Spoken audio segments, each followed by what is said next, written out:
celebrating Juneteenth. But we also thank you for the next couple weekends as we bring in a new class in the Sports Hall of Fame, Louisiana Sports Hall of Fame, and as we celebrate America 250 in Natchitoches. We thank you for your protection, your guidance, and blessing those who are organizing those respective events. Looking down upon our community favorably. We thank you for allowing growth where it needs to be. Thank you for bringing us together stronger as a community. Thank you for challenging us ways in which we should be challenged. Lord God, we thank you for your presence tonight at the meeting. As Scripture says, and we ask just about every meeting, whatever we do, let it be done decently and in order. It's in your Son, Jesus' name we pray.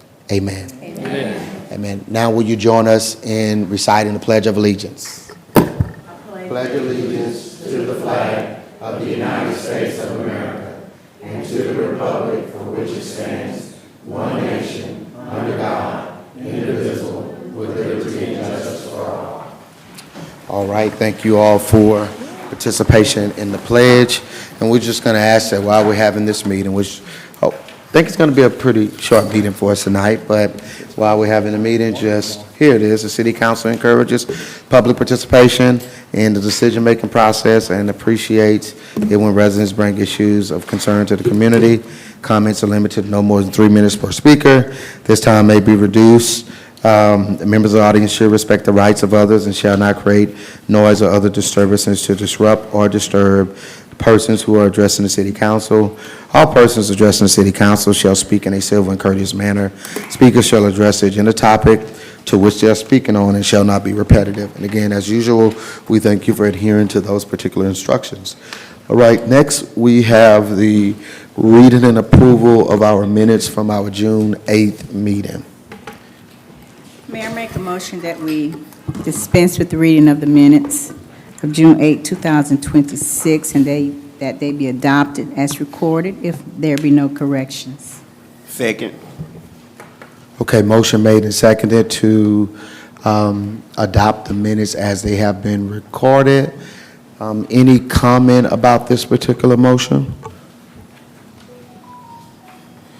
All right, seeing none, Mrs. Hamilton is with us tonight in place of Mrs. McCurry. At this time, roll call vote. Eli, Yes. Nielsen, Yes. Smith Kirkendall, Yes. Harrington, Yes. PT. Yes. Okay, that motion carries. All right, we've got a couple things that we want to do in terms of recognition. We first have special recognition for Miss Natchitoches Meat Pie, and I think we just have the plaque that we're going to read from.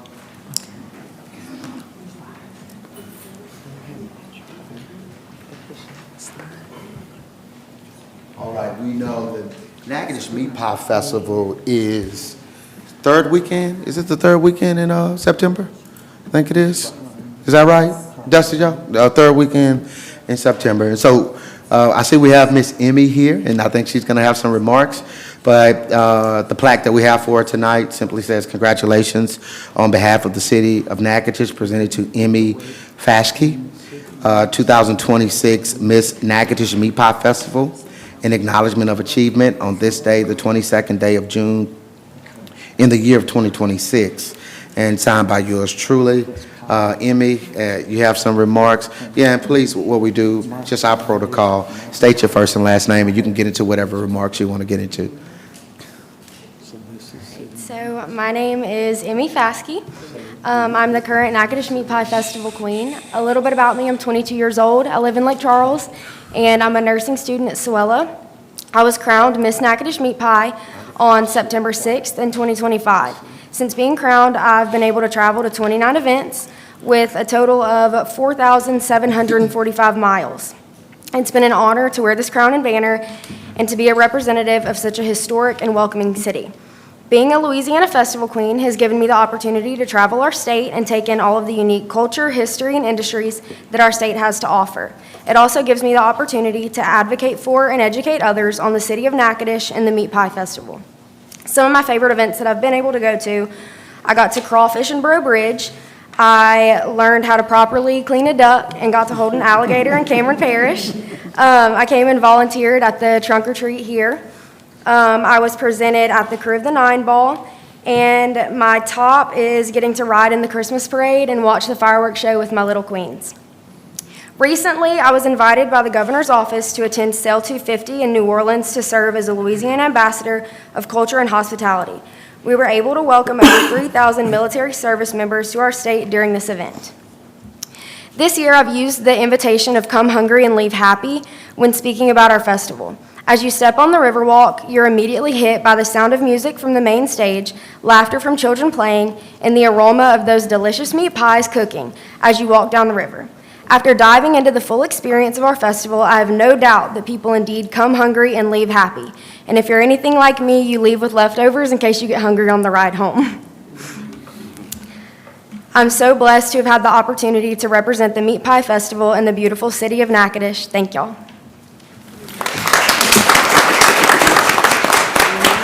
Amy, before you take your seat, we certainly want to get a picture with you and the plaque, but just want to say publicly thanks for representing the city of Natchitoches so well as 2026 Miss Natchitoches Meat Pie Festival Queen, is that how we say it? Yep.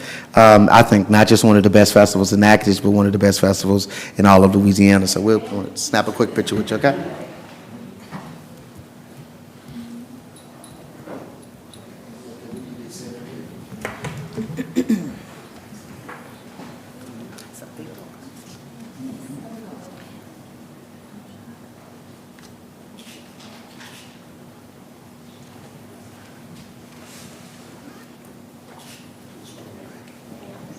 Congratulations.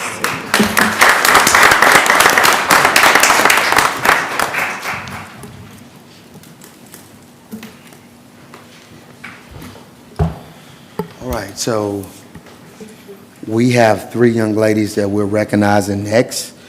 Miss Juneteenth Queens. All right, and I'm not going to read it all necessarily. I'll just read a little portion. It says something very similar. Well, it's really exactly the same thing as what it was stated for Emmy on the Meat Pie Festival. Congratulations on behalf of the city of Natchitoches, presented to Zaya Smith, 2026 Little Miss Juneteenth, in acknowledgement of achievement on this, the 22nd day of June in the year of 2026. In testimony, we have set our hand and affixed a seal to the city of Natchitoches, signed by yours truly. So we've got Zaya Smith, we've got Zakia Hamilton, which is 2026 Junior Miss Juneteenth, and then we've got Genesis Conde, 2026 Miss Juneteenth. So I'm not sure if there are any remarks by anybody. If not, that's fine as well. But I think this was put on by the finer women of Zeta Phi Beta, right? Is this the first year that you've done it? Okay, so this is the first year that they've had the Juneteenth festival, Juneteenth pageant, I should say, on this particular year. So any representative need to say anything before we take pictures? It's great. Miss. And we'll get you, thank you for being the brave one to talk about it. We'll just get you to state your first and last name when you get to the podium, and just share whatever comments you want to share with us tonight. And we certainly appreciate you all for putting this pageant on this year. Okay. My name is Candace Grayson, and I am the current president of the local chapter of Mu Omega Zeta, Zeta Phi Beta Sorority Incorporated. And basically, I just really want to say thank you. Thank you to the city of Natchitoches, Mayor Ronnie Williams, for embracing us. These young ladies, this is our first pageant, and since Thursday, this is their 4th appearance. And so it has been a refreshing experience, and we're looking forward to the next year. And we couldn't have done it without these wonderful parents, and we just want to say thank you for the recognition. All right, thank you all for putting it on and in the community. So we want those young ladies to come forward and get a picture with you all as we pass you your plaques, but also stay back because we do have another special guest tied to the Juneteenth Queens from a representative from Congressman Cleo Fields' office. So, all right, Ms. Genesis. There you go, Ms. Zakia. All right, got Ms. Genesis. Got Ms. Zaya. All right, we'll just come. And if we kind of send her the message in, a picture with her. Shift over a little bit to your right. Just a little bit more. Keep on. All right. Congratulations.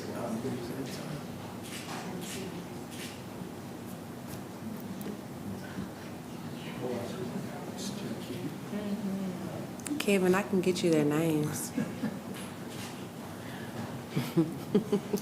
Too pretty.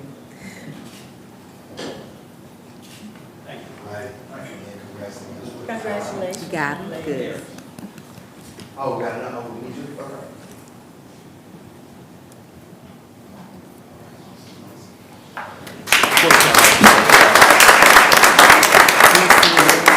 Congratulations. I think it Yeah, says something else. stay. You want to say in the same spot? Yes, Okay. that's great. Good afternoon, everyone. I'm Signora Thomas, Regional Representative for Congressman Cleo Fields, representing the 6th District of the House Member of Congress. And we would like to present these young ladies, well-deserving young ladies, of a very special congressional recognition because of their selection as queens for a whole year as Miss Juneteenth. So we would like to present to Zaya Smith, Little Miss Juneteenth 2026, in recognition of being crowned Little Miss Juneteenth. She will be serving as an ambassador for the city of Natchitoches and its Juneteenth celebration, promoting the history and significance of Juneteenth, as well as our next level. We have Miss Zakia Hamilton, Junior Miss Juneteenth, and last but not least, we have Miss Genesis Conde, who is serving as Miss Juneteenth 2026 for the city of Natchitoches. So on behalf of the Honorable Cleo Fields, Member of Congress, 6th District, we say congratulations.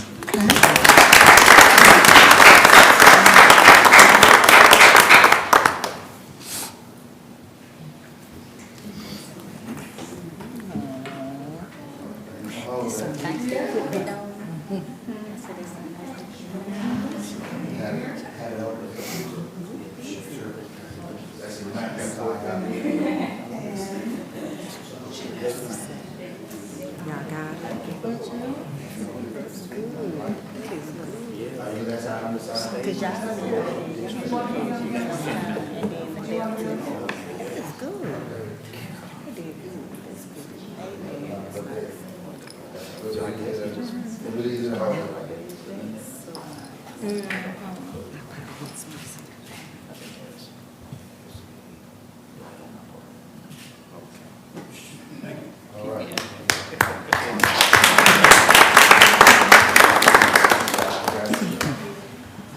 Again, congratulations to all of you young ladies. Yes. Good to see my old colleague, Mr. Martez Smith, back there. Yes, sir, good to see you. That's his daughter, Zaya. All right. And thank you again, Ms. Signora Thomas, for being here on behalf of Congressman Cleo Fields. Next, we've got a planning and zoning, a couple planning and zonings that's for introduction on tonight. The first one is read by Councilwoman Washington Eli.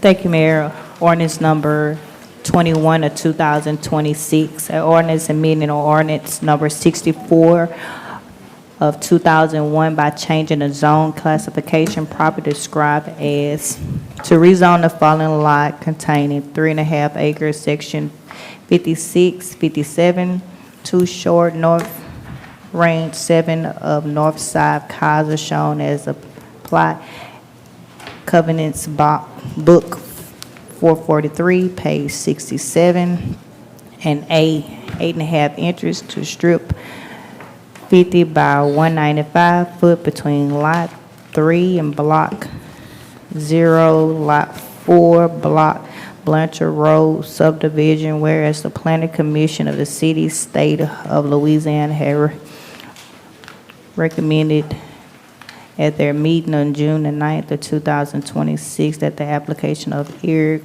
Wayne DBA Southern Oaks Construction to be rezoned. The property described above for R2 to R1 to R2 development, multifamily development duplex be approved. And this is just for introduction. And I also spoke with the construction builder and Ms. Rock. The only thing that I have concerns about, Mayor, is the one side belongs to the city and the other side, back side belongs to the parish. And the road condition of it, who will be, when it do get, if it does get developed or approved by council and stuff, I was trying to find out who would be responsible for the roads, because the roads back there are very bad. So it's like one side for the parish, the back sides for the city. So that's the only thing that I have questions about. Okay, and I think this is your property? All right, I'm going to pass this to the council, but if both of y'all, whoever's going to talk, and state your first and last name. Hello, my name is Jermaine Nguyen, and the property actually is in the city limits. We have it drawn so that you can see. I don't know if it's showing it on this map, but the entire listing of the property is within the city limits, to answer that question. Have You they want me- started construction? I was told they were supposed to be working on that road, so have they started any? Blanchard Road, this is in Blanchard subdivision, but this particular piece of property is directly behind Ivan Smith. Behind Ivan Yes, so it doesn't go all the way to Blanchard Road, although they say it's the Blanchard subdivision. Okay. It's unique in that it does have a variety of zones currently. You have your Ivan Smith, there's a Riverbend apartment complex directly adjacent to the back wall. You also have Hobby Lobby on one side, and of course, there are the residential homes on Chris Street. So, like I said, it is unique in that there's a variety of resident zoning already in that particular place. But what we plan to do is put 5 duplexes. We want to make them nice, carports, and as I discussed with my husband, who is the developer and he's a contractor, there's just a mixed group of housing that's in Natchitoches. We have a lot of people and families that are ready to get out of apartments, but you all know in today's economy, they're not ready to buy that home yet because of the way things are. So hopefully we can put a nice community there, small community, have it gated to address the concerns of any of the residents. We're willing to work with them, have a privacy fence, do the landscaping, whatever it takes to keep this nice, for the residents that are already there, but to put a nice community there as well. And these are single family, single homes? But there'll be duplexes. Duplexes, okay, duplexes. And it's 5, and we plan to do a phase construction so that we can address any concerns that may come up, so they won't all 5 go up at the same time, but we'll build one and just kind of look as we go. But that's the end goal, to have 5 duplexes.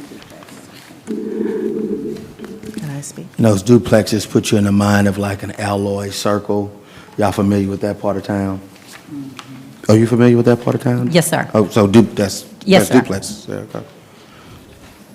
Patio homes or duplex? Say it again? Patio homes or duplexes? It will be a duplex, but we do plan to have a covered carport. Again, just as much as we can make it into a family neighborhood community, so you can go home and feel like you're in a neighborhood, you know your neighbors, not a lot of in and out. I see Nick Barrett is out in the audience. And I would just The put in intersection of Claudia and Chris all the way to Ralph. Do you know where that is in our overlay? We don't have anything scheduled for that section at this point. Okay. Something we can look at and see where it fits across. Because Excuse me. it's pretty deficient. So is, Councilman Dale, is Chris Street, so is Chris runs, or does it apartments? Excuse me. In your district? Oh, Council, Director. So the area that you see highlighted, that is part of the city of Natchitoches. Chris Street itself is not inside city limits. No. All right, so Claudia is. that stub off is actually owned by half of Southern Oaks and the property owner beside it. So that's going to have to be an agreement between those two owners to decide how they're going to develop it. That's stub out. All right? When the property is actually ready for development, we will have plans and a drainage plan that we will present then to Mr. Nick that would have to meet city ordinance and codes. If they decide to have a street developed in that area, then they would have to submit plans to us to make sure that those streets, if they develop a road, that it meets city standards. Then the city will be responsible for the development of the road. But Claudia is in city limits, correct? Claudia is not in city limits. It is not? It is not. So neither one of these streets are So city Ralph streets. is, but Claudia is, A portion of Ralph Street is in. okay. Half of an inch is in. So any roads outside of the city, it's not our responsibility. Right. That's Correct. what we're saying. The only way it could be, we would have to annex them in. Right. Annex them in, that'd be all. So that's my next question is going to be to you, attorney. Would this affect us putting that area inside the city limit? Because back already half, inside of it. that's what I said, back half and front half is for the city, back half is for the parish. Yeah, I'm not sure But- Riverbend is even in the city. Okay, but is the property? The property in and of itself is You- in the city. you can To go buy- down Ralph Street, which may be outside of the city limits, that's just access to get into the neighborhood. Correct. Right. But the property in and of itself isn't, that It's is in the city Yeah, and limits. it's subject to being rezoned if it's within the city. What did you say, Al? It's subject to be rezoned if it's within the city. So then, will we be taking ownership of the road if we rezone? That's what I'm asking. We No, were Not not. at this point. no. Oh. But Can Nick address anything about the drainage? Does the city have to put out anything in reference to drainage for that particular area? If it's coming through our planning. Come to the mic, Nick.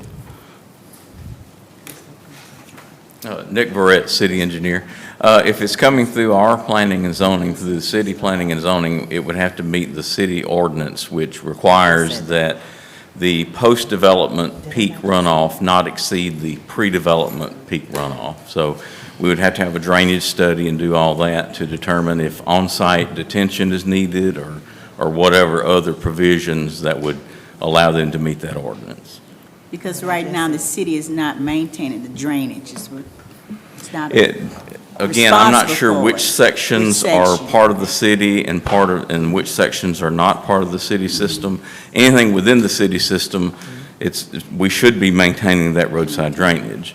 But again, that's something, and when you asked the question, Mr. Nielsen, I was, in my mind, I knew parts of all that was part of the city system and parts weren't, but Well, I was confused too. yes, sir. But anyway, yes, ma'am, we would, if it's coming through city planning and zoning, it must meet the city drainage ordinance. Yes, ma'am.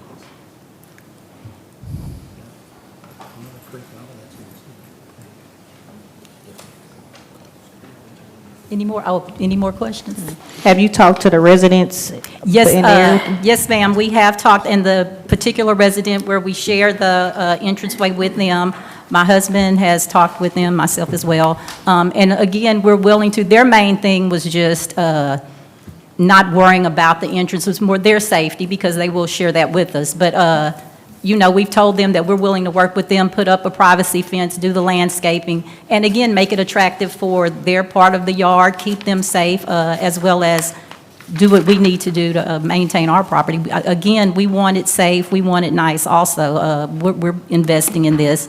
But we have, and they were open to everything that, we told them we're opening to listening to them and still opening to listening to them. And I know a lot of them that's been available. Will we have lights, like?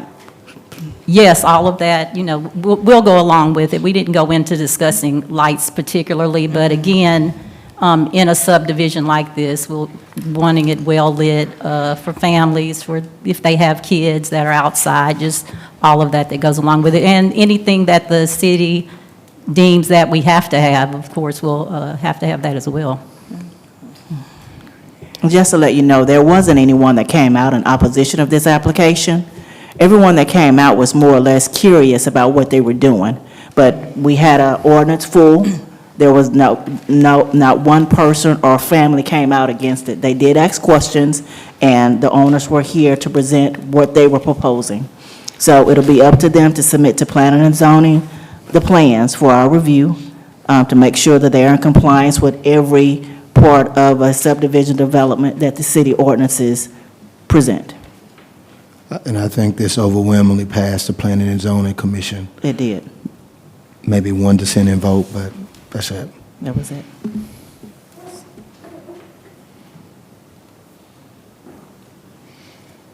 Okay. Any more questions?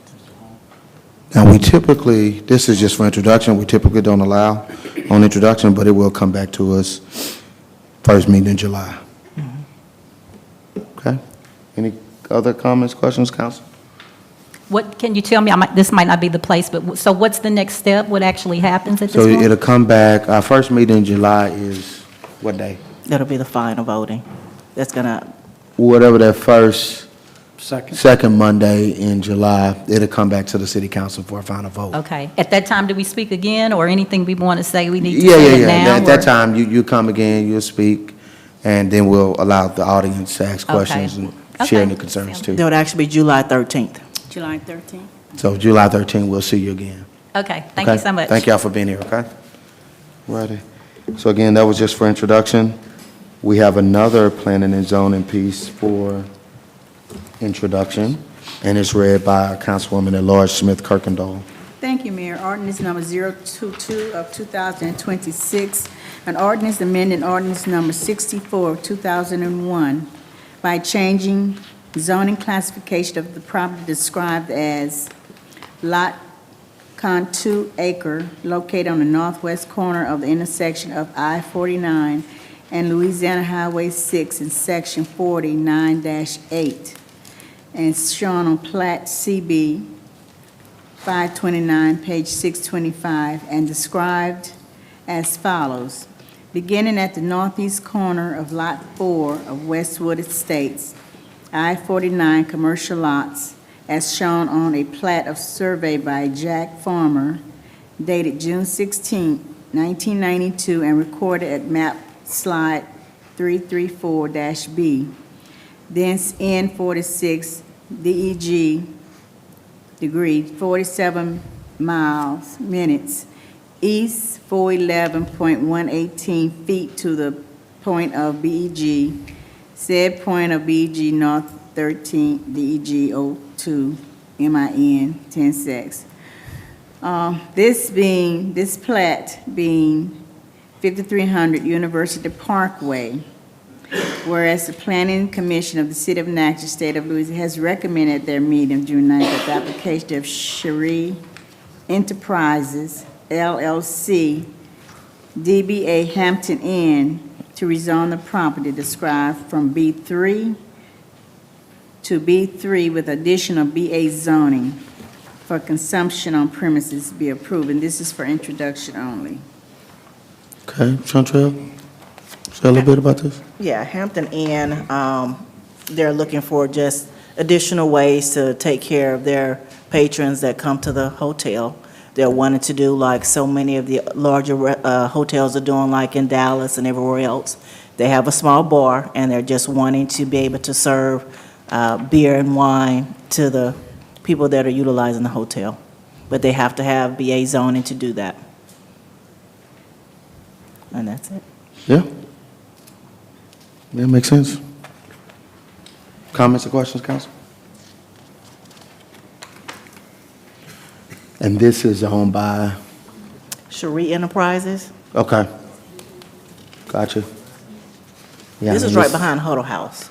Okay, the one behind, behind Huddle House. The one over there kind of by itself. Okay. Yeah, it makes sense. I mean, it's just what hotels do, you know? So, all right. I don't think there's any real concern about it. Yeah. Okay, it'll be up for a final vote at our next meeting. We do have two ordinances that are for introduction. This first one is read by Councilman Harrington.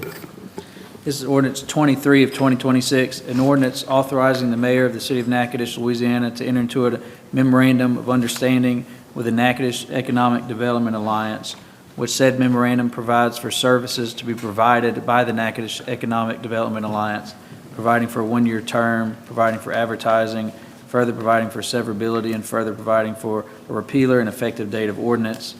And whereas the Natchitoches Economic Development Alliance is a Louisiana not-for-profit corporation, has been designated as a 501c3 entity, and whereas the city and the Development Alliance both have an interest in promoting economic growth, commerce, and tourism in the city and parish of Natchitoches, Louisiana, and whereas further the Development Alliance is strategically positioned to support the city in its efforts to grow its tax base by aligning resources and tools to foster an expanding and growing business and industrial sector, and the city desires to assist the Development Alliance in its goal to become the voice of economic development for Natchitoches Parish, and whereas further the Development Alliance is in need of funds to move forward in its plan to promote economic development in the city and parish of Natchitoches, and the city desires to provide funds in exchange for the services to be provided by Development Alliance. And whereas further, the Development Alliance has presented a memorandum of understanding between City of Natchitoches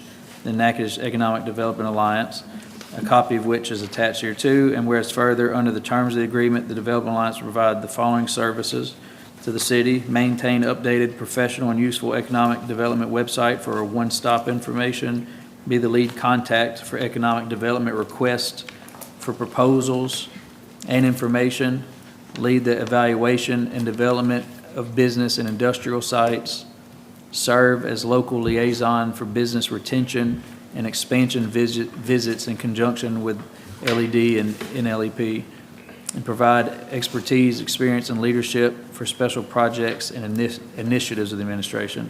Whereas further, in exchange for the above services, the city agrees to the following pay schedule: $45,000 for the fiscal year June 2026 by May 2027. And whereas further, the term of this agreement is 1 year, and it's for introduction only. Okay, we've got two representatives from NEDA, Natchitoches Economic Development Alliance, Laura Lyles and Ms. Leslie Oglesby. So however y'all want to address, and I think we've got some information as well, Council, that's been laid by where you said. All right, first and last name, then Ms. Lyles, get into your remarks. Yes, sir. Thank you for the reminder. I always forget that part.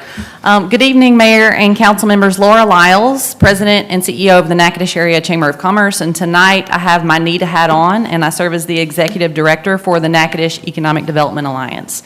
We have had an agreement and a mutually beneficial agreement with the city for some years, far further than how long we've had it with the chamber. But for at least the last 3 years, we have enjoyed working with the city on a number of items. We did, especially given all of the discussion around economic development over the past month or two through the budgeting process, we did create a little bit more of a formal annual report for NEDA, just so that everyone had a full picture of the work that we're doing across the parish and within the city. So I don't want to take too much time, but I did want to point out a few of the bullet points from the executive summary in your reports, and you have copies in front of you, and hopefully you had time to read through those from your email. So I'll take just a moment to read through a few of those items. During the reporting period over the past 12 months, NEDA advanced certification efforts for a new industrial site positioned to compete for future manufacturing and industrial investments. We have a number of certified sites in our parish. They are located in the centerfold of our annual directory, and I put those copies out there for you too. We're currently working on a new about 300-acre site that is very accessible at the corner of Highway 6 and I-49. It's premature to say that we'll make it all the way through, but our fingers are crossed, and we're working very closely with North Louisiana Economic Partnership in the state to advance that, so we have another tool in our toolkit to market to industry. It is accessible to highway, accessible to utilities, infrastructure, et cetera, and so we feel like this will really improve our marketing package for industrial recruitment. Additionally, we have coordinated with local, regional, and state partners to prepare for the redevelopment and marketing of the former International Paper Red River Mill property. This was a huge blow, of course, to the parish, to the city, and those conversations with IP Corporate are ongoing. They are in the process of putting together a due diligence packet for the entire site. It's about 750 acres. A lot of which is under roof. They have rail access under roof. They have power generation on site. So we have a really great asset. It just takes a long time to get it to the point of marketability. So we're in very close communication with our friends at IP, with the state, and with NLEP to make sure that it is ready to be marketed. We are also managing all of the prospects who are interested in that site. And so we're communicating that with our partners as things develop. The third bullet, expanded workforce development efforts through the Work Natchitoches Summit, a great event where we host high school students to explore career opportunities here in Natchitoches Parish and really help them figure out what path they want to take in our top 5 industries by employment. We launched a career hub at gonatchitoches.com, our landing page that we've been tasked in our CEA with holding up and making sure that it's relevant and makes the community marketable. We've worked on work-based learning initiatives with our friends in K-12 and higher education to make sure that we have internship and job shadowing opportunities more readily available. And regional workforce partnerships on a regional workforce board. We have facilitated business retention and expansion discussions with many of the parish's largest employers and industrial partners. These are annual meetings that we do in conjunction with our regional partner, NLEP, and the state. It's to really help us identify any needs, any red flags, any ways that we can help them retain employees or, in best case scenarios, expand their facilities, invest in continuing the life of their facilities. It's later in the report, not in the executive summary, but we did have 2 or 3 ITEP applications in the past 12 months, 2 from Martco and 1 from Weyerhaeuser. So as long as they are reinvesting in those facilities, then it extends the life and retains those very important critical jobs. We have supported opportunity zone planning, fast sites application, and infrastructure development efforts designed to improve economic competitiveness. NETA is the designated opportunity zone planner for the parish, and so we are very happy to submit 2 tracts total for the parish, and that's all we could submit. 1 large tract is in the parish, and 1 small tract is in the city limits. So if those are approved January 1, we'll have new opportunity zones for people to invest their capital gains taxes into redevelopment areas that are in desperate need of redevelopment. So we're happy to play a part in that. The Fast Sites application, that's a new program. Our state recognizes the importance in investing in site readiness and infrastructure for sites. And so our state legislature has designated $150 million to invest in sites across the state. We worked very closely with Travis Tyler at the port to help him secure, and it was his win for sure, to secure one of those first 19 fast sites approvals. So we're very happy to see him get some money from the state in site development. We continued implementation of a retail recruitment strategy through a partnership with Nextsite and the city of Natchitoches. We appreciate Natchitoches partnering with us on that for retail recruitment. We have a database of retail space that's available in the city and the parish. It lives at gonatchitoches.com. Leslie Oglesby on our team maintains that for us. And anytime we get a prospect who's interested in a retail development, we point them there, we point them to Sean Trail and Planning and Zoning, and we point them to the Tax Commission office. But in addition to those vacant properties, there are also developers who are interested in greenfield spaces, and so we're working with landowners and folks in the community, planners, city, parish, et cetera, on any retail development that might make sense for us, and we appreciate the city's partnership on that Nextsite contract. Just a couple more and then I'll stop. We worked alongside public and private partners on strategic planning initiatives impacting economic development, downtown revitalization, tourism, entrepreneurship, and community growth. Appreciated the city's support of the targeted industries analysis and the opportunity to participate in that process. Also very much appreciate our tourism partners and their work on a new master plan for the downtown area and our opportunity to participate there as well. And lastly, in the executive summary, and these are the highlights, guys. We represented Natchitoches Parish in regional and statewide economic development initiatives and professional networks. So we are constantly in communication with our regional and state partners. Leslie and I have gone through extensive, and Leslie is continuing to go through professional development in economic development so that we can live up to the name of the designated economic developer for the parish of Natchitoches. And so we could not do this without your support. We appreciate the relationship that we've had for a very long time and appreciate the funding that you guys are considering for a couple of weeks from now. The percentage of our budget that the city's contribution makes up is less now than it was when we didn't have as many partners. We have a number of partners now that are supporting this effort, and so we're thankful to have that support from people across the parish and the state. But your contribution still makes up 27% of our annual budget, and so we very heavily rely on it.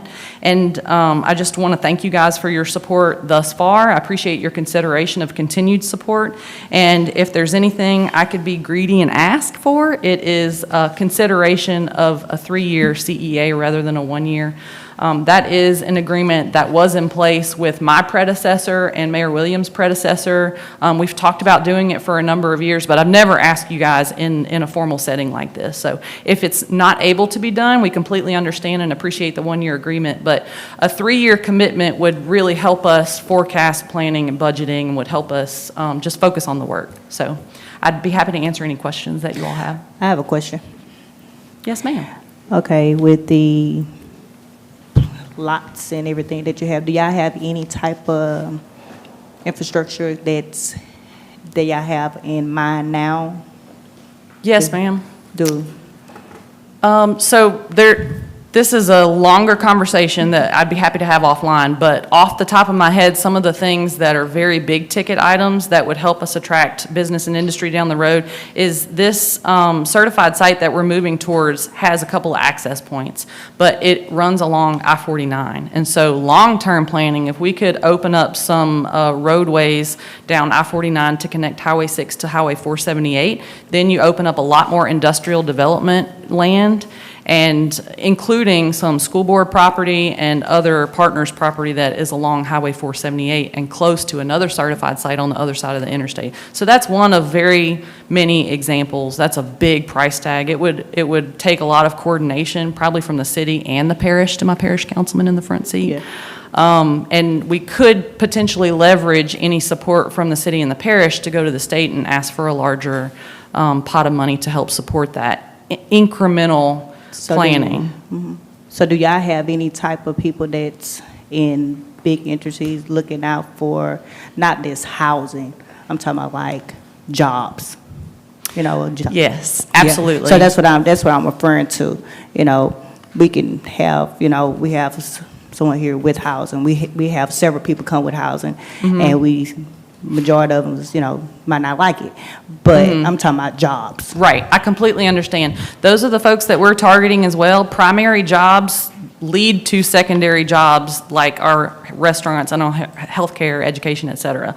So we are constantly looking for those primary jobs, the job providers, the Alliance compressors, the IPs.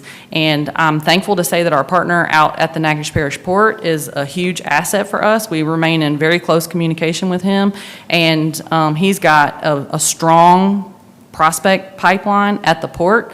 We meet with them on a regular basis with these prospects, and they're in varying stages. So just to give you an idea, one that Leslie and I spoke with last week is looking for a project that would not complete until Q4 of 2028. So they are very long lead time items. We maintain and nurture these relationships for years and years before we actually see a headline where they're going to bring 100 jobs, 200 jobs. But we are in communication with probably 24 at least potential. The funnel looks like this. So we send out RFPs, we take phone calls, we show them where they could be, and then that will narrow down to 10 to 5. We might visit with 5 in a year, and that might end up with only one of them, or it might end up with none of them, but we have to keep filling that funnel so that we can end up with one of those primary job providers. That is, of course, the goal. Okay. And you said, I know you quoted on a term, to pour in with a term. You say your predecessor beforehand did a whatever and stuff. So has the school board, parish agreed on any of that predecessor term? The school board is not currently an investor in NEDA. I don't see that happening anytime soon, given their financial situation, given the IP closure. The parish, I would be very much happy to entertain a conversation, and we have been working on building that relationship over time. They too are very budget constrained, and so appreciate the long-term conversation there and dialogue. The folks that make up our top tier of membership are the city, the university. Oh, shoot, Leslie, you might have to help me out. Weyerhaeuser, the Cane River Waterway Commission, and Cane River Waterway Commission is, I'll be honest with you, the only other entity that does a 3-year contract. Everybody else is limited to a 1-year. So has the Northwestern State University did a previous contract? What's the contract with them? Yes, ma'am. Our investment from Northwestern is at $25,000. We have, I think, 15 from the hospital, and 10 from Weyerhaeuser, 20 from the Cane River Waterway Commission. And those are our top tier investors. And then we have probably $8,000 or so investors, probably $6,000 or so $5,000 investors.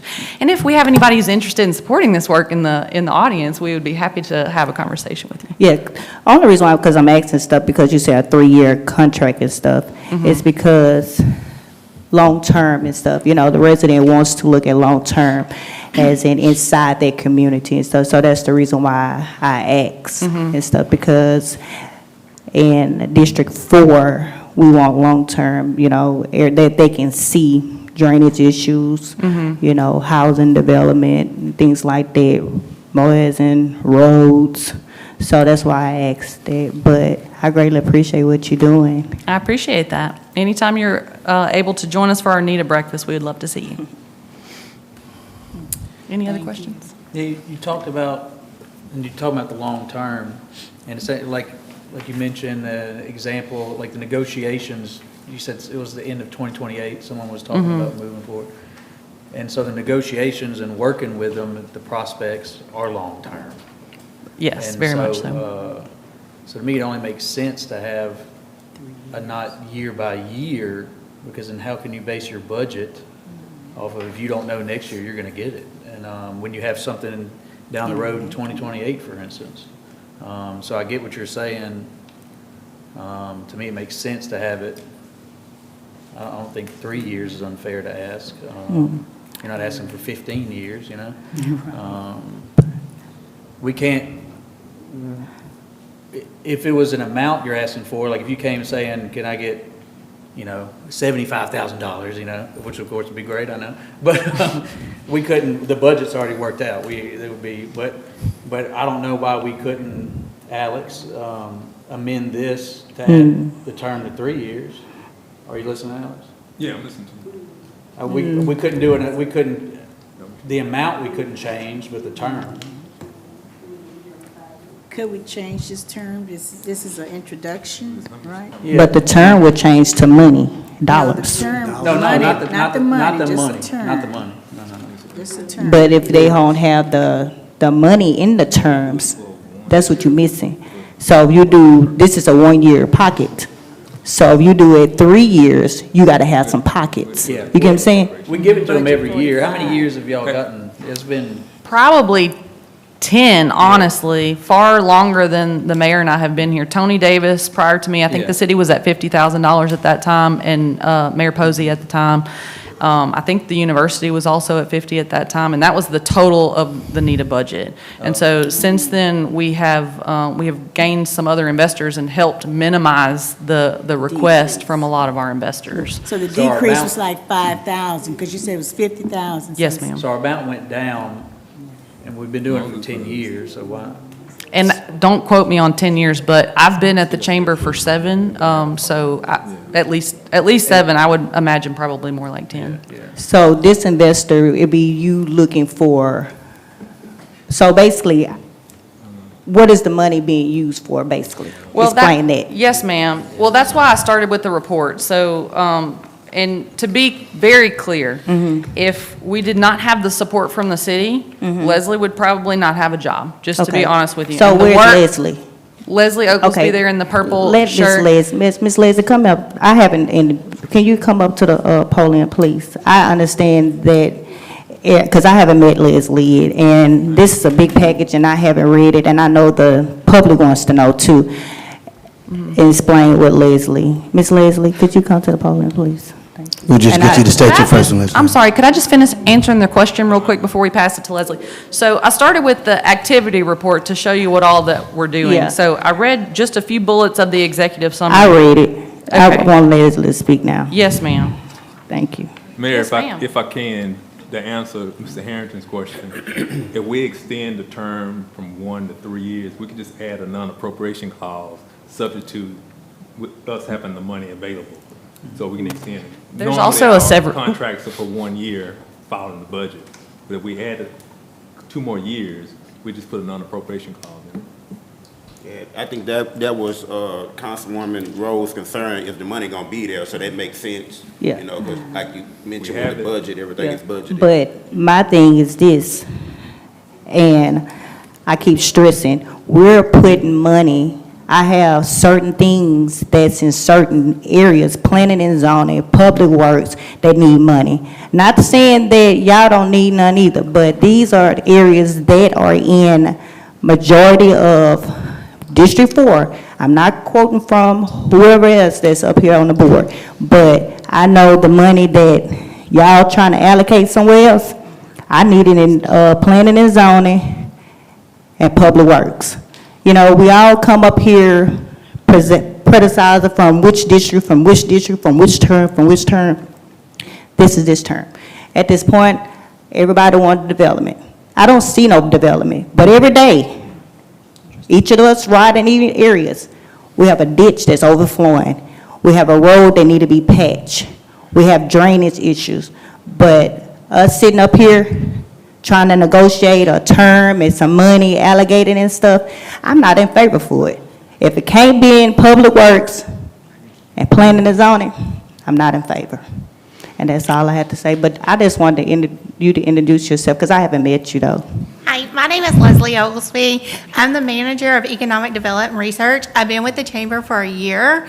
Prior to that, I had 20 years of banking experience. I was with Citibank and Trust Company, and I'm a resident of Clarence, Louisiana. And I was the former mayor there. That's where I met you from. B. Clarence University. Okay, Yep. pleased to meet you. Nice to meet you. All right. Yep. But Yeah, I that's- would just add a couple remarks here, just to, Laura and I have talked about a 3-year agreement, which, since I've been mayor, she's always gotten the extension. We've done the 1 year. I don't know when we were at 50,000, but I think when I came in, we were at 40, so we kicked it up the last 3 years to about 45,000, I think is what we've done. So I'm not sure when it dropped to 50.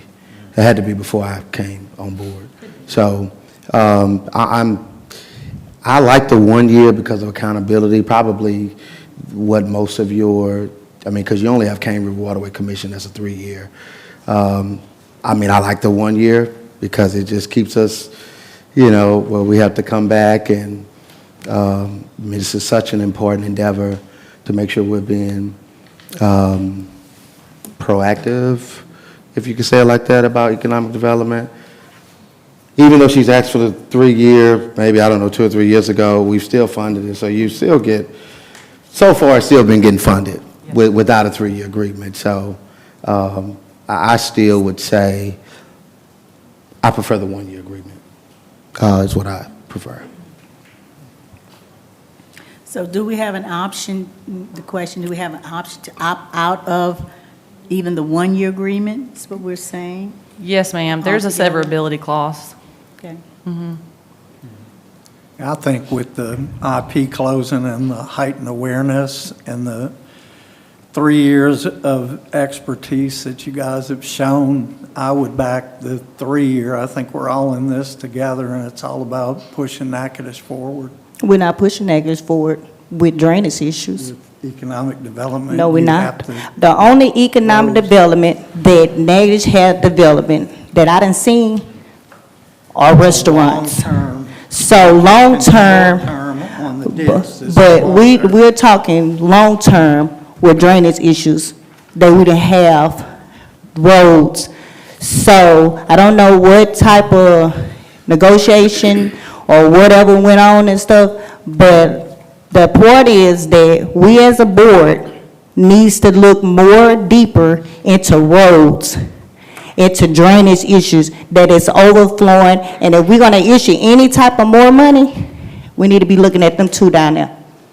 Well, I think too, that's something our finance department needs to look at, where more money can be funded into these other departments of planning and zoning and Mr. Donald's department. So I think that's something we need to leave up to our finance director for that. But we actually really are asking our finance director to allocate more money to this. That's her job. But that's what I'm saying though, why would we ask for it to allocate in there? But if we have a term, that's what we're not realizing stuff, the term is asking for more money. The term is not asking. She's saying the term is committing you to More money. more money in the sense that it's more years. So, but Exactly. that So- way is what she's saying. That's exactly what it is, more money. So if this one-year term, if you can show the people of Natchitoches that you can come up with some type of development besides a restaurant, then hey, come back. It's a term. We can't go off of what we've seen all the time. Let's move on to the next one. I think the way we've got it, and Alex, you could help me, it's written as a one-year term, which I fully support that. We could table and discuss more. I don't know if there'd be any verbal thing. I mean, just kind of give us the options. I mean, it's just been introduced to that, so. It's on introduction. It's only on the introduction. It's on Yeah. introduction. Well, I'm just trying to say, We don't have to And it change said on anything. introduction for. So, Stay right what's where that? I'm sorry, It's Alex. set for a one-year term on the introduction. That's what it If is. you want to make a change, you have to be a unanimous decision to introduce it as a 3 years. three-year whatever. term. It doesn't sound like that's going to happen with the argument that I'm hearing, so. We can move forward with the introduction? Yeah, it's been introduced. Mayor, I appreciate your consideration. We have talked about the 3-year. I did not mean to throw a bomb in here and walk out. I apologize, Ms. Eli. I would be happy to continue the conversation about the work that we're doing. It is very critical, and we don't have those jobs unless we do this work. So I appreciate all of your support. Thank you for your time And tonight. let me just say that I understand what Ms. Eli is saying. I would like to see progress also. I understand we put out money for these researchers and that type of stuff, but I want to see jobs coming here. We lost IP, and so we need you all to work on trying to get people to come in and invest in Natchitoches that's going to provide jobs for people. Yes, And that's what we want to see, production. It's coming, I promise. It's Okay. coming. Let's see. Okay, thank y'all. All right, Thank again, you. this would show back up on our July 13th meeting for a final vote, okay? All right, we've got another piece for introduction, and then we'll get to one more, just one resolution. And this one is read by Councilman Nielsen, I think.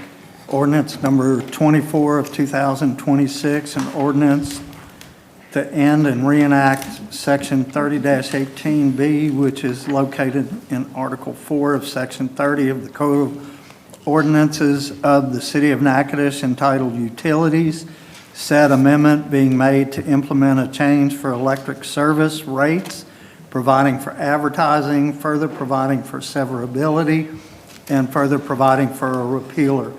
Whereas the City of Natchitoches provides for electrical rates in Section 30-18 of the Code of Ordinances, which is located in Chapter 30 entitled Utilities, all of the Code of Ordinance of the City of Natchitoches, Louisiana, and whereas further provides for an automatic annual adjustment in electrical rates based upon the change in the Consumer Price Index.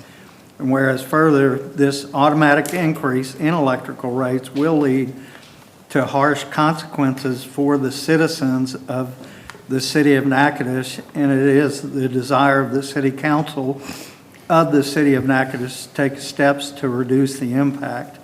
Whereas further, Section 30-18 currently provides, after April 30, 2025, the city shall adjust electric rates annually on May 1st of each calendar year based on the change in Consumer Price Index, CPI, for electric maintenance for 12-month period ending in December of the previous calendar year, as detailed in Table 2, Consumer Price Index for all urban customers, U.S. city average by detailed expenditure category published by the Bureau of Labor Statistics.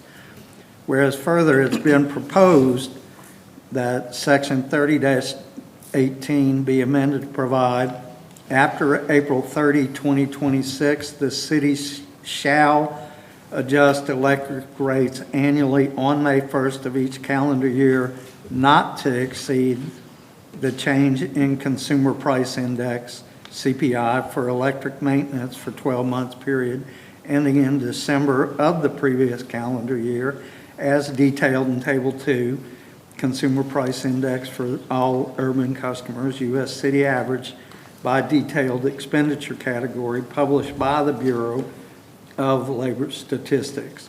Whereas further, the City Council of Natchitoches has reviewed the proposed change and agrees that the amendment to Section 3018 of the Code of Ordinances is in the best interest of the City of Natchitoches and its citizens, and will help alleviate the possibility of an unexpected large rate increase in electrical rates.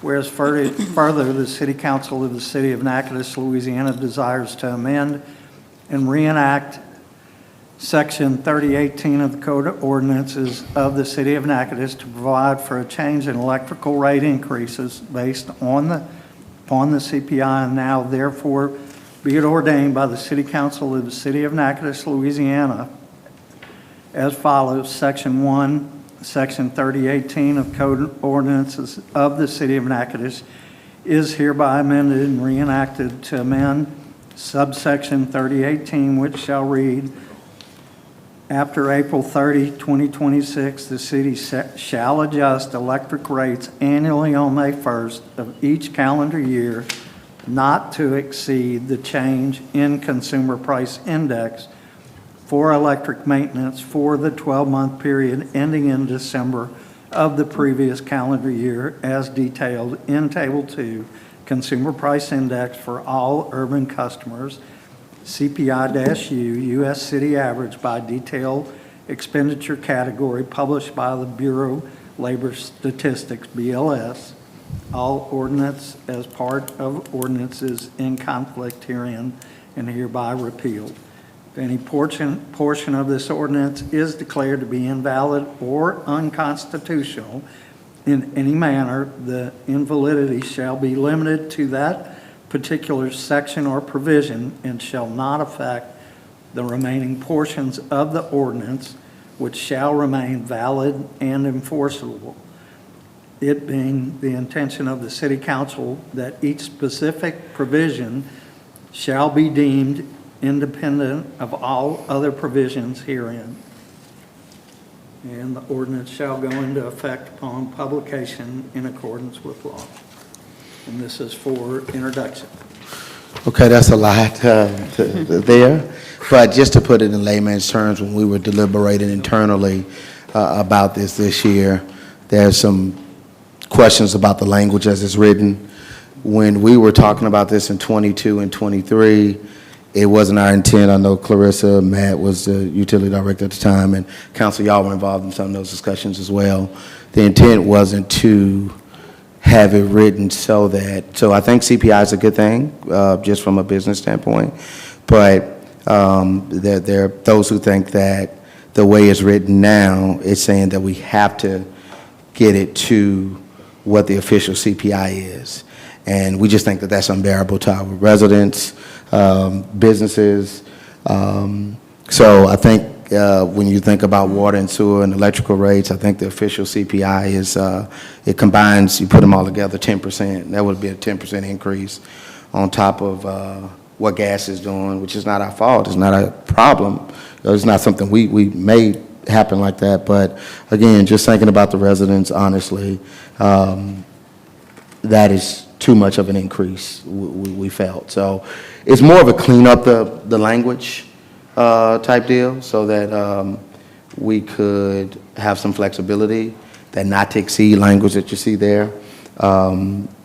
Previously, it was that shall, which some would say is written as if you have to raise it to that. And again, I just think that that's not what our intent was to do. So any questions or comments, certainly try my best to answer, but that's really all this particular piece is. We did have the CPI in there, which I think is good, but don't think it should bind us to something that might be 15%. Again, that's very unreasonable. Yeah, I had Mayor, concern from I'm sorry. some residents that called. They were concerned that this was raising rates for them, and I tried to explain it's not raising rates. So I'm glad you made that clarification. This is amending the ordinance Right. that did that, That but it did amended that. it to be more favorable to the the residents and to the residents. businesses, actually. Right. Now, how do we get around, because I see that it says in April 25, it went into effect, that it said it shall be Shelby. based on the change in the CPI effective May 1st. So that would have been 2025 May and 1st? 2026. But We haven't done 26 yet. April. was it adjusted to the CPI in 25? Water and sewer was. We didn't do electrical because of the new LEPA agreement. Didn't know what that would do, and I think that ended up being a wise decision because those rates, not beyond our control, went up. So we didn't do electrical because of that reason, but we did do water and sewer CPI. What about 26? How do we? 26 is now, so that's why we have this legislation. We didn't do it, May 1, because we were deliberating internally about shall and all of that, and we thought we needed to come back before the council to get it, clean up the language so that there'll be some flexibility. Instead of doing the 10%, maybe you land at a 5% or something lower than that, you know? So you're saying electric rates will go up or will not go? That's what I want to understand. Well, based but on, not. this goes back to the 23 legislation that allows for CPI to be a part of it. So, yeah, CPI is a part of what we do now since 2020. Well, I guess it became effective in 25, but we originally put the legislation in 23. So in lay terms, this basically caps it, holds it under the CPI, but it still says we shall go up, correct? Well, yeah, so But the original not. one said that the city shall adjust the rates. To the CPI. And then in the Louisiana Supreme Court's ruled that shall means mandatory. So it shall be, and it says, the original one says based on the change of the CPI. So it means shall, whatever, that's what you're talking about. If it went up 10%. We have to go up. You had to go up 10%, you had to. And so the change says, it still says shall adjust the rates. And it took out the based on CPI. And the only change is it took out based on and added not to exceed. So no longer is So it we based on the still have CPI, to it's go not up. to exceed. Still have to, but give you flexibility so that you don't do it if the CPI happens to If it be, goes up an insane amount, yeah. then we don't have to, if the CPI for whatever reason went up 20%, well, before, we would have to go up 20%. It's a tough, because that kind of means, I guess, that the cost of everything goes up too. That's true. So it means you kind of miss out on some stuff, but you don't want to put all that on the I know, residents. it's tough, Yeah. So Because- is that yearly, annually? It Yeah, said yeah, annually, it's so annually. annually, so. I mean, so technically, 2026, May 1st, it was supposed to be increased.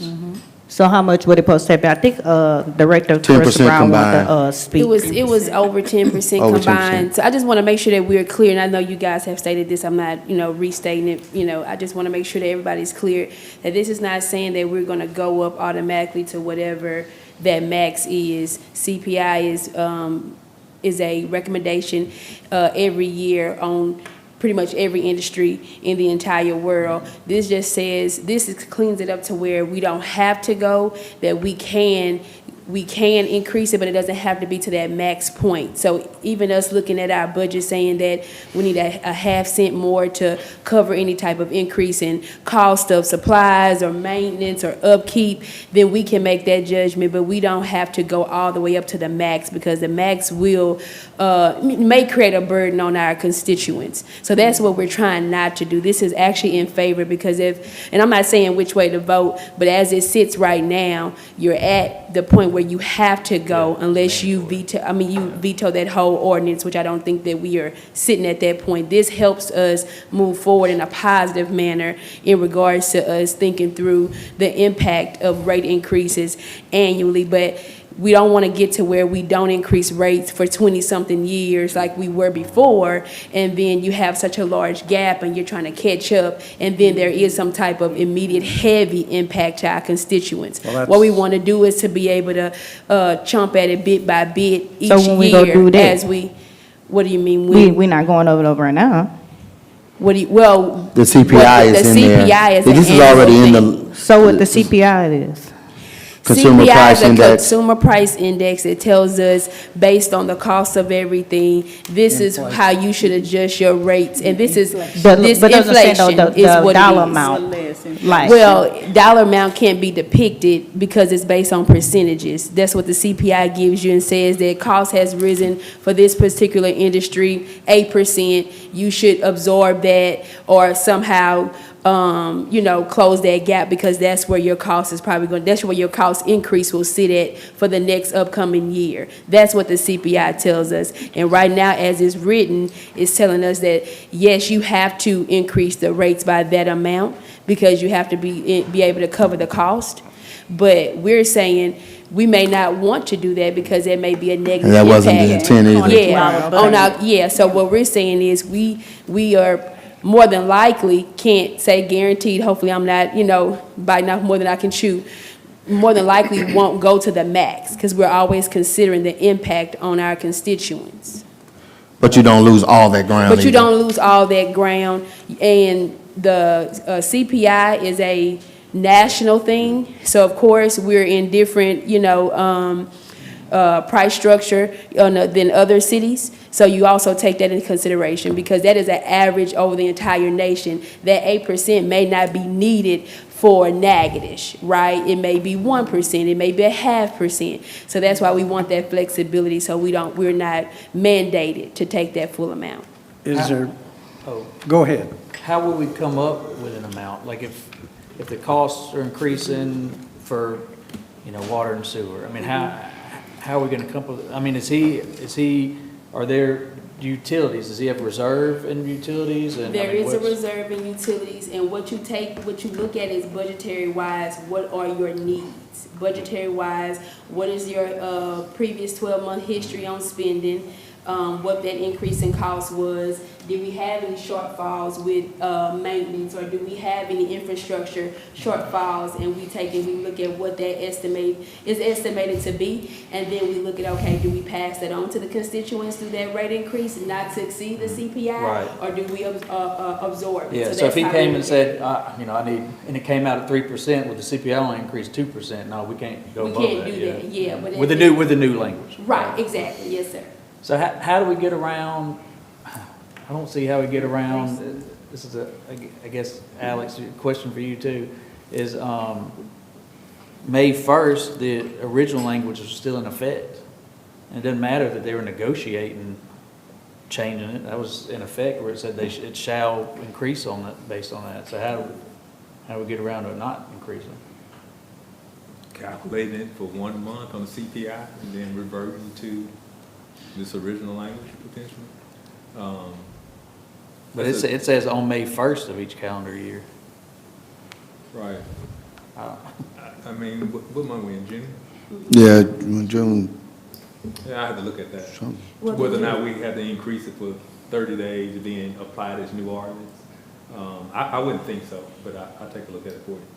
And just to make note, so this ordinance says April 30th of 2026. So it's after April 30th of 2026, it'll be adjusted on May 1st. So I think, like you're saying, if we do 1 month of the CPI as it would have stood at that point, and then we revert back to whatever we decide is an adequate level. So what would that first month, what would that dollar amount be? That's what I'm asking. We don't We know haven't what calculated it, yeah. Everybody's usage is different, and the CPI is based on a percentage. So we'll go back and look at what that percentage is, but for everybody, it'll be different because everybody's usage is different. But this is only affecting your base amount. This is not affecting the variable rate. This is only the base amount that this would affect. So I want to make that clear as well, because our variable rate comes from just the cost of the fuel or the cost of electricity, the bill that we get from LIPA. That's how we determine that variable rate. But this is only the base rate that this would affect. Once you figure it out, is this gonna be on a bill? Customers get on a bill that they'll have to pay that increase? Well, we want At 1 to, month in this increase? introduction, I don't want to put out anything that is not what is going to be, no false narrative, nothing like that. We would need to go back and look with, you know, Right. the help of the attorney. I don't want If to it's put out. possible, maybe we can put some retroactive language in it. This is just new, I just need to look at it. Mm-hmm. If we made it retroactive, that'll cover that 30 days. I need Right. to make sure we can do that. And again, like I say, what's before us today is actually favorable to the residents, to the businesses, because there are some who think that the way it's written now, you have to go to that 10 or 11%. Yes. And so amending this would be, it's just for introduction, but amending it, that original ordinance 2023 would be favorable to the residents and to the businesses. Mr. Mayor, this is written the way it is now just for the electrical rates. We need to, I guess, make a motion or vote to. Yeah, we need a motion to include water and sewer rates, so we have them all combined. Yeah, so you have that same This is one flexibility, bill. you know. For all utilities. It's one bill. I would make that motion to amend it to include water and sewer. But I would also like to throw out there, is there any need to put into this ordinance a frequency for a rate study for all of them? To make sure that we're, you know, it was the rate study that prompted the original ordinance, because we waited so long before we raised the rate, and, you know, we kind of knee-jerk reaction, and we went too far one way, and the word shall got us. Now we're going the other way. But checks and balances, it looks like we're going to have a unpredictable hurricane season, and I'm a little nervous on reserves. I want to make sure we've got enough in utilities for poles and wire and labor, and what are the reserves? So you saying, Dale, you're saying you want to make sure we do rate studies on a more consistent basis? Is that what you're saying? Well, just, I want to make sure we don't get in because we're going back the other way where we're not as intent on keeping up with rate increases. I don't think so and stuff, So because we need to be watching what is the market. Well, I just think the intent wasn't to let it be to a level to where, I think when we all talked about it, certainly Matt, Clarissa, and I, and to the extent that y'all were involved in those conversations, the intent wasn't to get it to a point to where Right. it was right, gonna I get be that. But if we're going to rewrite unbearable. it, we might as well cover our bases. We can look up and see what's the industry standard for, you know, rate analysis. Yeah. If it's every 10 years or 5 years. Yeah. 'cause 3 that's years, not 5 the- years. yeah, the Now, rate with water analysis- sector, we did have to, 20-something years, too long. It was- with water sector, I know we had to go through, are we going through a water study right now? Water rate study? Yes, sir. Yeah, so because of the water sector grant, we have to go through that with that one. But electrical, there's no mandate necessarily right now for that, so. so the water about to go up too? That's just to say that they're doing a water rate study. It's just a study. That is Yeah. just to keep us in compliance with the ARPA guidelines with that particular grant that we received in the water sector. So that's why, so that's what he's saying, we actually going through one with water. But that was just to keep us in compliance with, The water sector grant, yeah. So I just got one question before we can move on to the next one. So this extra really is to, like you say, protect us. So we don't know exactly what the amount's going to be or when it's going to be, basically. we'll know what it won't exceed, and we'll know when it will be applied. So based on the ordinance, it'll always be applied May 1st of that year. And then as far as what it will be, we can always, I mean, that's not gonna be like private information. We can always share the analysis that we do in-house, you know, to come up to determine that. But like a dollar amount, I can't tell you what that would be, because every year it's different. The CPI index, you know, doesn't recommend the same percentage increase every year. It's based on the actual cost inflation. Ms. Rose, this year's index was 6.3% on electrical only. It was a 6.3% increase on the CPI. Based on 1,000 kW, that would have been a $39 bill. Oh, I mean, excuse me. It's sitting at it's sitting at 3.9 cents per kW right now. So it's 3.9 cents per kW per 1,000 kW is $39. That's strictly electric. That's not water and sewer. A year, you mean? A month. A month. That's what the average bill at 1,000 kW is. If it went up 6.3%, as the CPI said, at 1,000 kW, it would be a $2 increase per month. Oh, I see what you mean. That's on the base rate. It's on the base. It's on the base. It's on the base. So if you did that by 1,500 kW, you're looking at a $4 increase. That's still too high. Well, that's what we're trying to get Based at. on last legislation, you would have to do. You would Right. have been demanded, yeah. This says you got to do it. Yeah, We're so that's trying what to I was, say- you know, Yeah. but I, yeah. No, we don't. Yeah, we're So trying that's to what I was say. just, you know, saying and stuff. So before we go on to the next one, so before anything actually really be implemented on anybody bill, and if we come up with something or have to, you know, can we all have a special call meeting to make sure that we just not putting a bill out there? Because I know we like a month behind. But we don't have to vote on it, like it doesn't have to come before council because you'll have this ordinance in place. But again, like I said, it's not gonna be a secret, it could be shared, you know, of course. But it doesn't have to be actually voted on by the council, and that was the, you know, the reason for it, the way it was originally written. That it didn't just, you know, have to keep, because we get behind. Yeah. And you just widen the gap, so. So is there any way that we could put it in there that it come before us? Or no? For the increase? I don't think It you said wanted it to. can't come before us. So can it come before us? I wouldn't think you would want it to come before you. I would if it's gonna be an increase. I want to vote on it. I want to vote to say yeah or no. If I want the citizen to get it. So I want to say no, because I don't want them to get it.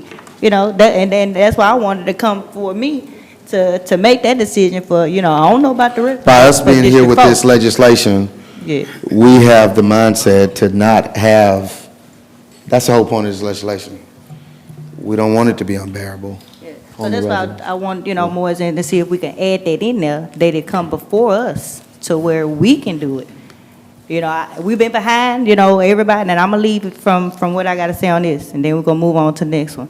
We've been behind 20-some years, way back then, and it wouldn't hurt us then. It wouldn't hurt us now, because some of us, like I potentially said, a lot of our residents working 2 jobs, barely can afford them bills. So as a council member that they voted in, I want to make sure that it comes before me and I make the decision. And they already know. The answer is no. Okay, so look, we got a motion from Councilman Nielsen to add this language to the water and sewer again, which will be beneficial to the residents, So, I didn't hear a second though. I ain't make a second. All right. I ain't see what could we Got add. motion and second. All right, any discussions? This is just, the way it's written, it says the electrical is a not to exceed, that you had that shell language. It gives more flexibility so that you can make a decision, and it doesn't have to be what the actual CPI like we've been discussing, okay? Any comment about that? What language, what language are you adding in, Dale? I don't remember. That the not to exceed is added to Oh, the water and water, sewer. yes, I'm sorry, The yes. way it's now, it's only on electrical, but it needs We'd to have be to come added to back the and other do water. utilities. I got you. Yeah, That's the motion that you made, that right, That's all you're doing. all right. Chris just said. Second. that the We got a motion and water second. be added to the sewer. All right. On that amendment, roll call vote. Eli, Yes. Nielsen, Yes. Smith Kirkendall, Yes. Harrington. Yes. PT. Yes. All right, that motion carries to add that to it, again, giving us the flexibility, again, which will be favorable to the residents, all right? So, look, if there are any questions, just reach out to myself or, you can reach out to me, and we'll certainly answer them, any concerns about this legislation. It's only for introduction tonight, so we'll be dealing with it on the 13th, okay? All righty, and we have one last piece, and I think this is why Nick is here. All right, it's a resolution dealing with the street project we got going, and Councilman PT is handling this one. Thank you, Mayor. Resolution number 046 of 2026, a resolution authorizing the mayor to execute change order number 1 to the contract between the City of Natchitoches and Skyplex Trucking LLC for the 2nd Street and 2-Line Street concrete pavement replacement. Whereas the City of Natchitoches executed a contract with Skyplex Trucking LLC for construction on this project with a contract amount of $2,315,156. Whereas issues have been identified with the planned drainage structures that have resulted in the need for revisions to the construction plans and the contract item. Whereas the city engineer drafted change order number 1 dated June 15, 2026, in the amount of $11,928 to provide for these changes. Mayor, I want to make a motion to adopt this resolution number 046. Second. Motion second, Nick, won't you just come on up, sir? Y'all see the work has started already. Y'all see it started. Yes, sir. Nick Verrett, city engineer. Yeah, do you have the diagrams that I sent, Steve? So in the process of reviewing the shop drawings for the catch basins, which is, those are the structures that collect the water that goes into the storm drain pipes. If you would, go to the next. Yeah, there you go. Please excuse my hand drawings there. I couldn't find my circle template when I put this together. But anyway, the top drawing shows that if you just consider the pavement elevations and the flow line elevations of the drainage structures, there did appear to be sufficient cover over the top of those pipes in order to construct the pavement. However, if you look at the bottom sketch there, actually in the fabrication of the catch basin structures, you really need to allow for the depth of the catch basin top and the frame. And when you do that, you actually have insufficient cover over the pipes. So what this change order does, it provides for a change of the catch basin types and also reduction of the pipe sizes in order to be able to construct the storm drains that we're putting in under this project. One of the issues is if you're building something brand new, then you can kind of establish elevations of pavements and drainage structures and that kind of thing. But in this case, we're dropping in a new section of pavement and new drainage structures in just a part of 2nd Street. And we have all the other drainage systems that go there. And so we have to match elevations of pavements to the adjacent area that we're not working in. We have to match the flow line elevations of the drainage structures in order for them to drain. And so the bottom line is we had to make these changes in what was in the plans in order to be able to construct the project. So we went to a different type of catch basin that does not require the same depth for the top and the frame. We went to some smaller structures, which are actually larger than the ones that exist now. So we do not feel that we'll have any issues in terms of adequate drainage. So this is one of the things that is covered in this change order. The second thing, if you put up the other diagram, and it's going to be hard for me. Well, I can't. We don't have a laser pointer, I guess, huh? If you'll notice there are two structures that, this is the intersection of 2nd Street at 2-Line. The horizontal line is for 2-Line, and there are two drainage structures there that have catch basins that will have drainage pipes that tie to the existing storm drains that will remain in place. In the plans, there were no provisions for tying in those new storm drain pipe to the existing structure. And so there's work involved there in breaking holes into the existing drainage structures, grounding around them, pouring concrete collars, and doing those things. So that was really an omission in the plans. And again, we have to have a way to tie those new pipes into the existing drainage structures. So that's the two things that we're accomplishing in change order number 1. Total cost is $11,928. The state is paying 75% of that cost, which is $8,900. So the city, our cost contribution to this change order is just over $2,000. So bottom line is we can't build the project without making these changes. So we're asking for your consideration. The state has already approved the change order and approved the $8,900 contribution, their 75%. So we're asking for your consideration for the city's share of the cost. It's only $2,098, $2,982. I figured that we would have to come up with, which is good. They're doing 75%. That's great. Oh, did you say the state is covering some of this? The state is covering 75%. Okay, of the change order too? Yes, of the change order too. That's Yes. good. We only coming up with a small amount. Yes, It ma'am. almost was as good as the airport. Almost. That's great. Okay. Good project, happy to have it going, finally see it moving. Finally see it moving. We, of course, had to close Second Street, that portion today. Yeah, I had to, I I was coming down. So it's going to be some inconvenience for, Yeah. yeah. And some inconvenience for about 3 weeks as we closed that section from Church Street to Trudeau.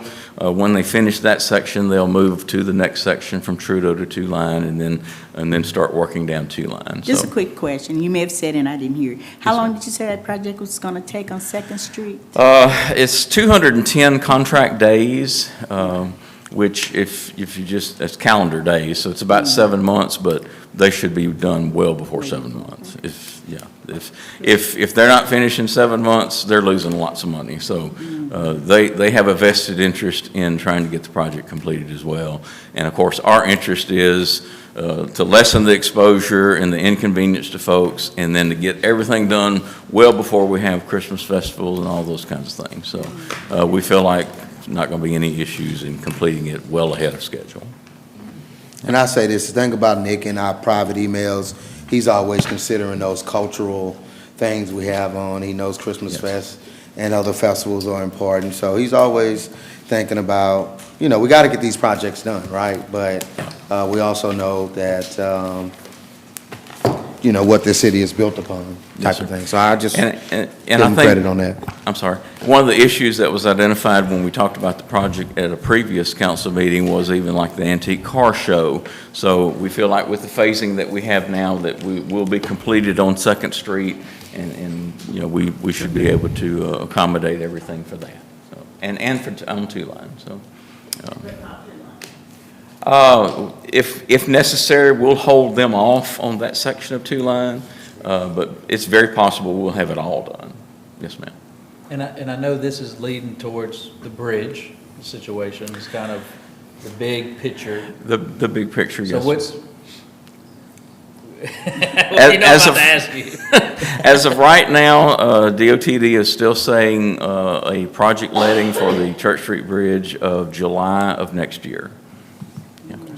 So, There have been some emails about the lighting or something. the lighting, going on. That's the latest thing. Yes, we're working with DOTD. The lighting that's on the structure now does not meet the current DOTD illumination standards. So we have hired a consultant to do the illumination study and to find us some alternatives, and in fact, they have identified some alternatives that look very close to what we have out there now that will meet the illumination standard. So we've kind of circulated that among a few folks to just get some initial feedback, but we'll send that, once we kind of get a kind of a consensus with the group that we've shared it with, we'll send it to all of y'all and let y'all look at that as well. and that's on the Church Street Bridge? That's on the new Church Street Bridge, yes. Yeah, we have to have a permit from DOTD, so we have to meet their standards. what's out there now, how it got put there and whether it was permitted or, I think actually the DOTD standards have changed in that period of time. It's been a long time. It has been a while, yes, sir. Right. Okay. Any other questions for Nick? Any questions from the audience about this? All right, seeing none, Mrs. Hamilton, roll call vote. Eli. Yes. Nielsen. Yes. Smith Kirkendall. Yes. Harrington. Yes. PT. Yes. All right, Thank motion y'all. carries. Appreciate that. So it's gonna put us out a little bit, but it's a really good project. All right, the 13th, July 13th is our next meeting. Okay. All right, Steve, we got some announcements? Yeah. Hurricane season is here, so download, regroup. Also to go Natchitoches app. And so Friday, July 3rd, city offices will be closed for Independence Day. Okay? All right. I think we've got this updated to include Patrick Harris. I believe so. I don't know, maybe not. But we do have one that's out there with Patrick Harris. So I'm calling this America 250 in Natchitoches. You know, we kind of had three things back to back, and so we just really would ask people to push these things as hard as they can because it's kind of awkward advertising three events back to back. But anyhow, we want to really push this one. We've got local talent. I think it's going to be a great night with Patrick Harris coming up first, then Trini Triggs, then Johnny Earthquake and the Moondogs. In between Trini and Johnny Earthquake, we are doing what we call honoring our hometown heroes, if you will. So what we're basically looking at people who work in city government in some capacity. That may be law enforcement, may be fire department, or any other department. But they served in the military previously, but we just want to recognize them as hometown heroes. So we'll have them on stage. We'll call them out, shout them out, cheer them on, stuff like that we'll do. We'll have a little something that we'll give them, provide them from the city. So, but looking for a really good night for that. We didn't do that today, but all right. So then the next deal, we did put out a press release on this one today. So it's great. Sports Hall of Fame weekend is this particular weekend. We've got, of course, locally, Coach McConaughey. I mean, everybody knows Coach McConaughey and what he's meant to the University, Southern Conference, and Natchitoches yourself. You know, and there's some other names there. Now, for me, being a Saints fan that I am, Joe Horn is the biggest name that I see up there. But I know people may know Todd McClure. He was, I think, was he defense? I think he was offense. Was he offense? And then Joe Brady was LSU men's basketball coach, right? Sylvia Fowles, a big women's basketball. Oh, okay. Sylvia. WNBA and everything. She's big. Oh, big into women's basketball. Yeah. And she went to LSU? Okay. Yeah. Good deal. So, look, I think a really good class that we have here. We've got the lineup that welcome reception is free and open to the public. Several of these events are open to the public, free. And it gives you an opportunity to meet these celebrities, these people who had, you know, some really prolific careers in their respective sport, or maybe it's in an area of writing, sports writing. So, but Thursday, the welcome reception, there's hors d'oeuvres that are going to be served. It's open to the public. It's going to be at the Sports Hall of Fame. On that Friday night, there's a free concert, the Rockin' River Fest, you know, that's happening, taking place. Fireworks going to be on that night. You'll get the inductee introductions and things of that nature, food trucks and things like that, a big kids zone. And then Saturday morning is a free event as well. That's the junior training camp for our youth. So that's always a pretty cool event. They have basketball training, they have football training, and our youth get to interact with these inductees. Look, that happens nowhere else in Louisiana but right here. So that's a big deal. So it's important that we come out and support it on these free events, that we wrap our arms around the Sports Hall of Fame. Again, you just ought to feel fortunate to have that in our city, okay? And then we're also looking at the 4th annual Zydeco Food Truck. So we've got another busy weekend. So the Sports Hall of Fame this weekend, Friday and Saturday. Also the Zydeco Food Truck on Fairgrounds is going to be this Friday and Saturday. I know Friday they're having TK Soul, I think, right? It is a ticketed event, but TK Soul is Friday, and I think Chris Order one is Saturday. I think I got that right. It might be flipped, but they're going to be here this weekend, okay, for that. All right? So, okay, look, we've got, what is this, Louisiana Legal Navigator. So there's a Justice Bus Route, Natchitoches Parish Library, July 21st, and that's going to be 11 to 1 p.m. And look, I'll say this, our Natchitoches Parish Library, they do things like this all the time. I don't know what other communities, what the libraries are doing, but our library, you know, they're doing an awesome job, and they need their funding. So we definitely need to reconsider that. I think that'll come back. But this and other things, they have the reading program that they do. They've had petting zoos and things like that out there. So I know people were angry about everything, say no and everything, but our library does a really good job. So we should reconsider that one. All right. Okay, that's it. All right, that's what we got. Look, we had a really good weekend. Juneteenth was you know, really great. We had the parade was awesome. Shot a little basketball. Y'all may have not seen, I made Clarissa fall on the ground when I crossed over. She had the youngsters on the team. So PT and I on the same team again this year, but everybody was 40 and older, but I'm not going to say the same for her team. But anyway. All right, but please, those events that are coming up, Sports Hall of Fame, the Food Truck Festival, and America 250 in Natchitoches, make sure we support those, tell people about them. We'll be pushing them hard on our Facebook, all right? If there's nothing else, we'll hear a motion to adjourn at this time. I make a motion that we adjourn. All right, motion made and seconded. All in favor, say aye. Aye. All right, thank you all. This meeting is adjourned. See you all at the next meeting on July 13th.